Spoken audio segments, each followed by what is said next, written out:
I'm Adrian, the cruise and travel guy. I recently returned from 2 Princess cruises, one on the cruise line's original Royal class ship, Royal Princess, and the second on its first ever Sphere class ship, Sun Princess. Let's dive in and compare the 2 ships, examine just how much has changed in over a decade, and maybe decide which type you'll prefer for your next Princess cruise.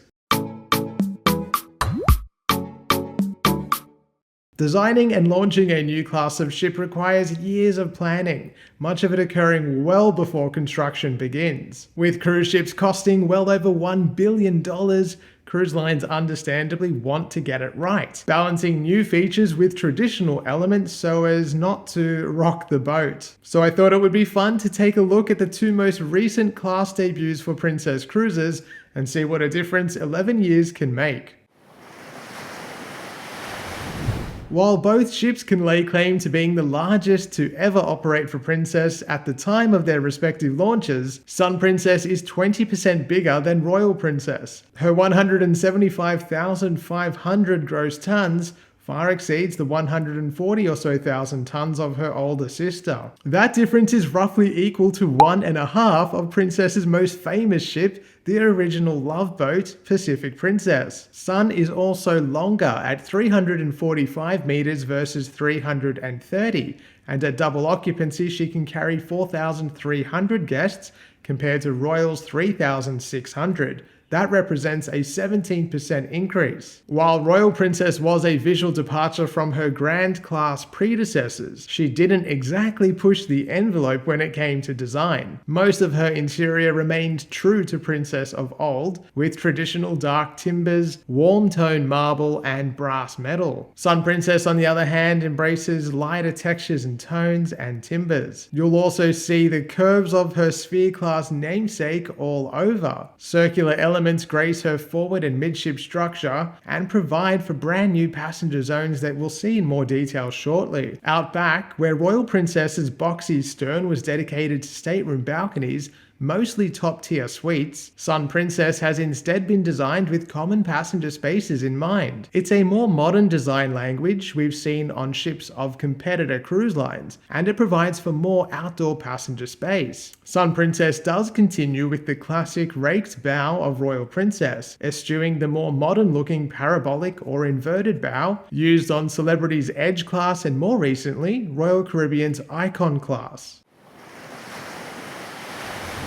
At the time of her launch, Royal Princess's most celebrated claim to fame was her brand new Sea Walk. The suspended glass platform is effectively a bridge that extends out from the ship 16 or so decks above the ocean. There's also a pool deck water fountain. Inside, Royal Princess offered the largest central atrium space on a Princess ship. Called the Piazza, its dramatic twin spiral staircase is a focal point, and the perfect photo op spot while on board. Apart from those though, there's not really much else that Royal Princess can lay claim to in terms of evolving the design process for Princess. She has mostly the same features that her Grand Class sisters offered as well. Where Royal maintained the status quo, Sun unashamedly changes the game. It starts with standout features like her forward dome. It's a multi-use space, a place for relaxation by day and entertainment by night. Her piazza, while quite obviously and disappointingly smaller than that of her predecessor, offers more natural light and views than ever thanks to the multi-story glass windows. Those windows are part of the ship's namesake sphere. Out back, Sun Princess sees the addition of the Wakeview Terrace. Set low on deck 8 and completely separate from the upper pool and sun decks, it provides another outdoor passenger zone. Connected is the brand new promenade with dining, bars, and lounges. Indoors from there is a relocated buffet restaurant, for the first time ever, completely separate from the pool deck. Sun Princess also saw the arrival of the first theatre in the round, called the Arena. Strikingly different to the Princess Theatre on board Royal Princess, it allows for more immersive entertainment experiences. Sun Princess was also set to launch Park 19, the first ever theme park-like attraction zone for Princess. It was to include a ropes course and roll glider. But it was recently announced that these features will be removed and will not be passenger accessible. Getting around on board Sun Princess is helped by a brand new elevator system. You've likely seen it on land before, and Royal Caribbean's Icon class uses a similar system, which allows passengers to select their destination floor on a panel, which then directs them to an elevator that will deliver them there. In practice, it works so much better than traditional elevator systems and really helps to avoid crowding. For those that prefer the stairs, Sun thankfully still offers 3 main passenger stairwells spaced evenly throughout the ship. Interestingly, Royal Princess was launched without a midship passenger staircase. In response to passenger complaints, a crew staircase was converted for passenger use during dry dock some years after her maiden cruise. When Royal Princess launched, one of the criticisms leveled at her was due to the absence of an aft pool. It had been a signature feature on Princess's ships for years, and its exclusion was a pain point for Princess regulars. It also meant the only pools accessible to everyone on board were those located midship, one fairly sizable rectangular lap pool, and then a smaller circular plunge-style pool. Forward, an adults-only area housed an additional outdoor pool. On Sun Princess, there are more pools available to everyone on board. She saw the return of the aft pool at the brand new Wakeview Terrace. Midship, there's 2 sizable pools set across a larger pool deck. And forward, there's an indoor-outdoor pool that spans from the dome to the new Seaview Terrace. And as though to acknowledge that the absence of the aft pool on the Royal Princess was a problem, Princess Cruises did later add an aft pool to the most recent 3 ships of the Royal class, the Sky, Enchanted, and Discovery Princess.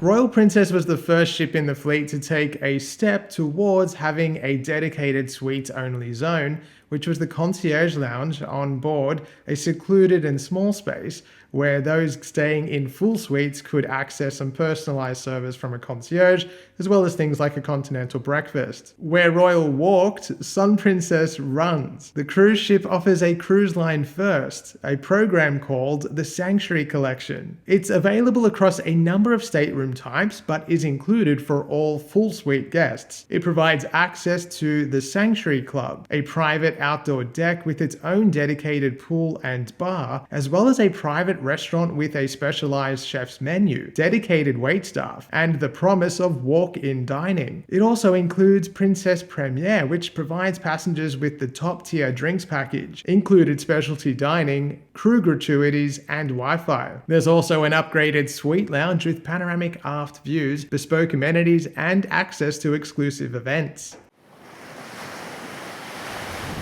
Royal Princess skips an entire cabin category, with no porthole or window ocean view cabins available anywhere on board. Not only does Sun Princess see the return of the ocean view category, but she also marks the first major design overhaul for standard cabins in decades. That means that all cabins come with a sofa or lounge area, a contentious redesigned wardrobe area, and a much more luxurious looking bathroom that includes, for the first time, a glass shower door in all cabin types. Matching the general design seen across the ship, cabins are light and airy and more technologically advanced, with things like USB and PowerPoint outlets on both sides of the bed. Across all of Princess's ships, though, you'll enjoy one of the best entertainment systems at sea, with complimentary on-demand TV, movies, documentaries, and music available through the large flat-screen televisions.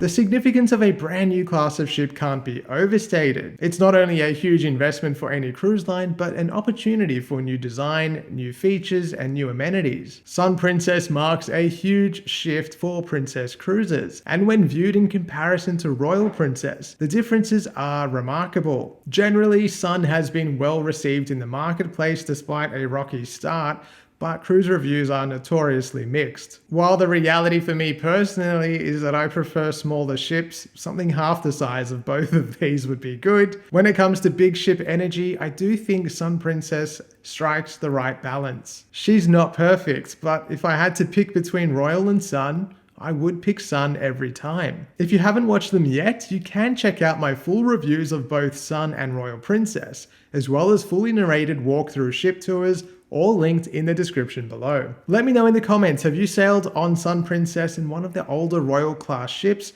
Which one do you think comes out on top? If you're looking to book a cruise with Princess or any other cruise line, you can head to my website, cruiseandtravelguy.com.au. Make sure you give me a follow on Facebook and Instagram at The Cruise and Travel Guy to stay up to date with my travels as they happen. Thanks so much for watching. I hope you enjoyed the video, and I will see you soon. Designing and planning a new class of ship requires years. Designing and launching a new class. I thought it would be fun to take a look at the brand's most recent princesses. At the time of her launch, Royal Princess's most famous